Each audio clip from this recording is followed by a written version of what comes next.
Hello and welcome back to my channel the education hub. तो जैसा कि आप लोग जानते हैं, हमने लेसन प्लान सीरीज़ स्टार्ट करी थी, जिसमें मैंने आपको बोला था कि मैं आपको सैम्पल लेसन प्लान दिखाऊंगी। इंग्लिश, हिंदी, मैथ्स, ईवीएस और एसएसटी की मैं आपको लेसन प्लान दिखाऊंगी। फर्स्ट टू लेके 8 तक की क्लासेस होंगी उसमें, ठीक है। तो मैंने ये भी बताया था कि मैं दोनों हिंदी और इंग्लिश मीडियम के लिए बनाऊँगी। मैंने एक वीडियो बनाई थी जिसमें मैंने आपको बताया था कि लेसन प्लान क्या होता है और क्या उसकी इंपॉर्टेंस होती है। इस वीडियो का लिंक आपको डिस्क्रिप्शन में मिल जाएगा। मैंने एक वीडियो में ये बताया था कि लेसन प्लान कैसे बनाते हैं स्टेप बाय स्टेप, यानी धीरे धीरे हम स्टेप बाय स्टेप हम कैसे बनाएं। बहुत इजी स्टेप्स मैंने आपको उसमें बताए थे कि पाठ योजना कैसे बनाते हैं। उस वीडियो का लिंक भी आपको डिस्क्रिप्शन में मिल जाएगा। आज लेसन प्लान नंबर 6 का नंबर है। लेसन प्लान 6 होगा हमारा इंग्लिश का लेसन प्लान। ये जो इंग्लिश का लेसन प्लान है, इसमें मैंने आपको पोएम का फॉर्मेट दिखाया है। मैं स्टोरी का भी फॉर्मेट दिखाऊंगी और मैं ग्रामर का भी फॉर्मेट दिखाऊंगी आगे आने वाली वीडियोस में। अगर किसी को किसी स्पेसिफिक लेसन प्लान पे वीडियोस चाहिए तो वो मुझे कमेंट सेक्शन में बता सकता है। मैं पहले उसके लिए उस टॉपिक पे लेसन प्लान बना दूंगी। या अगर आप पे कोई डाउट या क्वेरीज होती हैं तो भी आप कमेंट सेक्शन में पूछ सकते हैं। या टेलीग्राम का लिंक भी मैंने डिस्क्रिप्शन में मेंशन करा है, वहाँ पे भी आप मुझसे पूछ सकते हैं। तो अब बिना टाइम वेस्ट करे वीडियो को स्टार्ट करते हैं। तो जैसा कि आप लोग जानते हैं, कोर्स में आपका कोर्स आएगा, जो भी आपका कोर्स है, लेसन प्लान नंबर आपका जो भी लेसन प्लान आप बनाना चाहते हो, जिस भी नंबर पे आपका है 1 2 3 आप अपने अकॉर्डिंग लिखना। Name of the pupal teacher में आपका नाम आएगा। सब्जेक्ट में आएगा कि आप कौन सा सब्जेक्ट पढ़ा रहे हो। जैसे इंग्लिश लेसन प्लान है तो ये इंग्लिश नाम लिखना है। टॉपिक में आएगा कि क्या टॉपिक है। जैसे कि वोकेशन एक पोएम थी क्लास 6 की, इसलिए मैंने उसका टॉपिक में लिखा है वोकेशन। और एक पोएम है तो आप ये लिख देना कि पोएम है, चैप्टर है, ग्रामर का कोई टॉपिक है, ठीक है। तो वो आपको लिखना होगा। क्लास में आएगा कि आप कौन सी क्लास का टॉपिक पढ़ाओगे। तो ये 6 क्लास का टॉपिक था, इसलिए क्लास 6 लिखा हुआ है, ठीक है। और स्पेसिफिक बिहेवियर और ऑब्जेक्टिव, यानी कि इस पोएम को पढ़ने के बाद बच्चों को क्या पता चलेगा।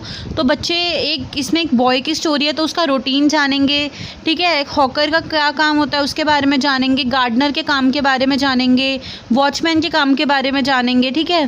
तो जो भी अगर आपकी पोएम है, अगर कोई और पोएम है तो उससे बच्चे क्या जानेंगे, वो हम पोएम क्यों पढ़ा रहे हैं, तो वो आपको स्पेसिफिक बिहेवियर ऑब्जेक्टिव में आपको वो लिखना पड़ता है। Next is summary of the lesson. Summary में हम लिखते हैं कि इस पोएम में क्या है। तो जैसे कि इस पोएम में क्या होगा, प्यूपल टीचर जो बताएगी कि एक बॉय क्या बनना चाहता है। वो हॉकर, गार्डनर, वॉचमैन बनना चाहता है और वो उनके अकॉर्डिंग अपनी लाइफ एंजॉय करना चाहता है, ठीक है, कि वो लोग कैसे अपनी लाइफ को एंजॉय करते हैं। तो ये प्यूपल टीचर जो होगी, यानी ये हम जो होंगे वो बच्चों को पढ़ाएंगे। तो ये समरी में आएगा कि आज के दिन हम बच्चों को क्या कराने वाले हैं, ठीक है। तो ये भी आप अपना, अगर आपका कोई और पोएम है, कोई और टॉपिक है, तो उसके अकॉर्डिंग जो भी आपकी समरी होगी वो आपको इसमें लिखनी होगी। नेक्स्ट है टीचिंग एड, यानी कि हम क्या चीज़ यूज़ करके बच्चों को टॉपिक पढ़ाएंगे। तो इसमें हम चार्ट यूज़ कर सकते हैं। मैं अभी दिखा दूँगी आपको कि क्या मैंने यूज़ किया था, उसका मिनिएचर मैं आपको दिखा दूँगी। फिर आता है प्रीवियस नॉलेज टेस्टिंग, यानी कि हम बच्चों को ये देखेंगे कि बच्चों को उस टॉपिक की कितनी नॉलेज है पहले से। जैसे कि मैंने आपको बताया था कि कोई भी टॉपिक हम अगर पढ़ाते हैं तो डायरेक्ट हम उस टॉपिक पे नहीं आते, बल्कि टीचर को ये देखना है कि बच्चों को उस टॉपिक की पहले से कितनी नॉलेज है। तो 3 उसमें हमें क्वेश्चन पूछने होते हैं और वो येस और नो वाले क्वेश्चन नहीं होने चाहिए। तो सबसे पहला क्वेश्चन मैंने पूछा था कि आप लोग बड़े होकर क्या बनना चाहते हैं। तो बच्चे आंसर देंगे टीचर, डॉक्टर, सोल्जर, जो भी एक्सेट्रा। तो फिर हम ये पूछ सकते हैं कि स्टूडेंट्स आप ये क्यों बनना चाहते हैं। तो स्टूडेंट्स अपने अकॉर्डिंग आंसर देंगे, जो भी उनका इंटरेस्ट होगा। अगर वो किसी रीज़न से बनना चाहते हैं कि मेरे पेरेंट्स ये हैं या फिर मुझे ये बनना अच्छा लगता है, मैं इससे इंस्पायर हूँ, ठीक है। तो ये बच्चे अपने अकॉर्डिंग आंसर देंगे। थर्ड में हम पूछेंगे have you heard any poem related to profession, यानी कि जो हमारा प्रोफेशन होता है, जो बाद में हमें बनना है, कि आपने इससे रिलेटेड कोई पोएम सुनी है। तो बच्चे ट्राई करेंगे आंसर देने का। हो सकता है बच्चों ने सुनी हो सकता है बच्चों ने ना सुनी हो। अगर बच्चों ने सुनी होगी तो वो एग्जाम्पल भी दे सकते हैं।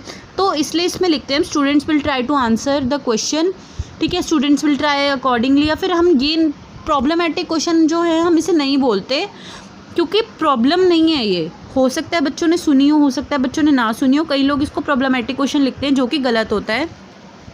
फिर आता है स्टेटमेंट ऑफ द एम, यानी कि ये जो स्टेटमेंट ऑफ द एम होता है ये हमें बच्चों को बोलना होता है। यानी जब हम क्लास स्टार्ट करते हैं सबसे पहले हम पूछेंगे प्रीवियस नॉलेज क्वेश्चंस। ऊपर तो बस इंट्रोडक्शन है, ऊपर का हमें यूज़ नहीं करना। जैसे टीचिंग एड है, ऑब्जेक्टिव है, ये हमें बच्चों को बोलना नहीं है। हमें अपनी क्लास स्टार्ट करनी होती है प्रीवियस नॉलेज क्वेश्चन से। जब हम प्रीवियस नॉलेज पूछ लेंगे उसके बाद हम बोलेंगे कि स्टूडेंट्स आज हम एक पोएम करने जा रहे हैं, वोकेशन, जो लिखी है रविंद्रनाथ टैगोर ने, ठीक है। तो ये स्टेटमेंट ऑफ द एम हमें बोल के बताना होता है। तो अब मैं आपको ये दिखाती हूँ कि हम इसमें चार्ट जो मैंने बनाया था उसका मैं आपको एक बार मिनिएचर दिखा देती हूँ, आप उसको उससे थोड़ा सा आइडिया मिल जाएगा।